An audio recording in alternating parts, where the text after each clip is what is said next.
Hello there, World of Tankers. Welcome to the channel. I'm, of course, your host, World of Blitz, and in today's video, we're going to be talking about the Tier 8 American Premium Medium Tank, the T26E4. Now, this is a vehicle that really nobody ever talks about. It's been in the tech tree for a very, very long time, and it actually does have some decent things going for it, like being probably the most armored Tier 8 medium in the game, even more armored than most Tier 9 mediums. So, in today's video, I figured, you know what, let's do a full down review on this take, talking about the strengths, the weaknesses, and everything you need to know if you do go up against one of these or if you have one currently sitting in your garage. Now, one of the really good things about this tank that a lot of people don't know is the credit coefficient. This vehicle has one of the best credit coefficients in the game. I think it's actually the highest for a Tier 8 vehicle at about 182%. That is fantastic. That means that you're easily going to be earning boatloads and boatloads of credits. In fact, we can put on our credit booster here, and we will probably earn over 100,000 credits if we do end up winning this game. The second thing that's very nice about this tank, which is obviously the most notable, the armor. This thing has got very, very strong armor. You'll notice it's not fast. That's its big killers and its Achilles heel, is how slow it takes to get up to 40-ish kilometers per hour. Now, it does get up there, like you'll see now that we're on flat ground. It does get up to speed, but it takes such a long time to get there. It's definitely not medium mobility. It gets up there, but nah.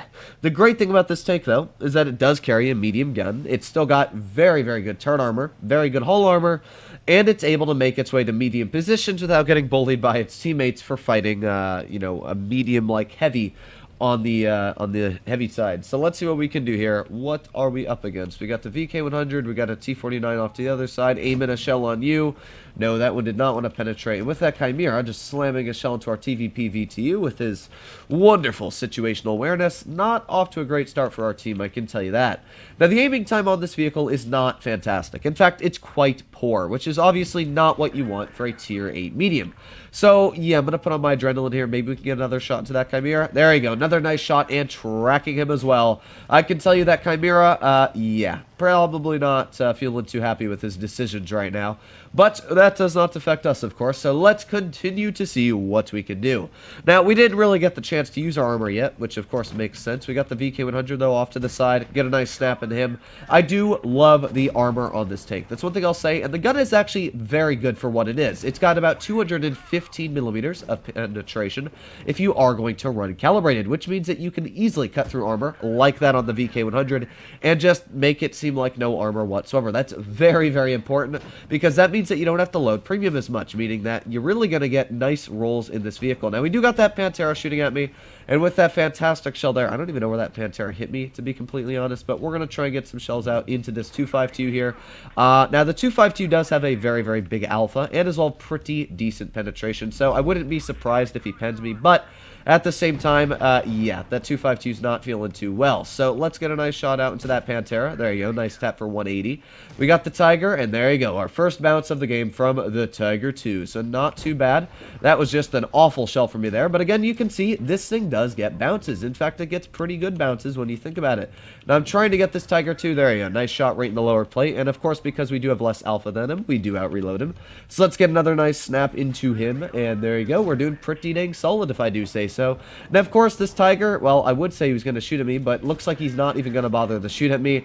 Not sure what that Pantera is doing, to be completely honest. But first game, not bad at all. We've been able to do a pretty solid amount of damage. And, well, I want to get this Pantera, but it looks like this T28 Defender is a little bit scared of the enemy. I don't really know. I'm going to go for this Pantera. I'm not super scared of the stock ISU 152 they have on their team. But do want to get this Pantera shot, so let's get some nice snaps into him. Turn that turret. You'll notice the turret traverse speed is very, very poor on this vehicle. But yeah, this Pantera, and you can imagine what would happen when Tier 7 vehicles go up against this tank, but Tier 7s really won't be able to pen you, which is fantastic for the vehicle. There's another nice snap into the Pantera. Oh, I thought we'd give him a little bit of a love tap, but nonetheless, we're over 3,000 damage for this game, and we're probably not going to pen that. Wow, we did. Very surprised because, yeah, this tank's aiming circle is not the best. It's quite an inaccurate gun if you don't aim it in, but as you saw for the first game, 3,513 damage, not too bad if I do say so, especially for the Super Pershing. Pershing. So you saw there that the armor did work. We got a bounce from the Tiger too, and granted that P-44 Pantera was stock, we still did bounce a couple of the shells. Inexperienced players will struggle immensely to penetrate this vehicle because, if you don't know, this is literally just a Pershing with spaced armor over the front, so you actually can't see the weak armor. You just have to kind of guess where it's at if you don't know your values, which obviously really sucks for you. But of course, let's load in the one more game and see if we can keep up that goodness, or if it's going to fall very, very short. Here we are loading into battle. Now this is not looking like a great lineup for us. We got a TVP VTU, which has got the highest premium penetration at tier 8 for a medium tank, which isn't the best for me, because he'll just butter right through my lower plate with the premium APCR he has. We also got a Defender Mark 1, which as well has got very good penetration. I would say the biggest killer of the Super Pershing is when you over-angle the track wheel, because it's got very poor tracks. It's the same side armor as the Pershing, which means that, yeah, if you get your sides exposed, it's the same as a very lightly armored medium, which isn't great for you. Now, mobility, again, bad. Like, it's taken us a while to get across here. Granted, we got here about the same speed as the Chimera. An enemy vehicle like the Defender Mark 1 or the TVP VTU is easily going to smoke us in getting into position. Now, with the Defender Mark 1 spotted in mid, I'm going to push through, of course, because, yeah, that TVP VTU doesn't seem like he'll be here. Nice shot from that Chimera there. Big ol' roll as well. So we're just going to plop our way over this ridge and see if we can get some shells into the Defender here.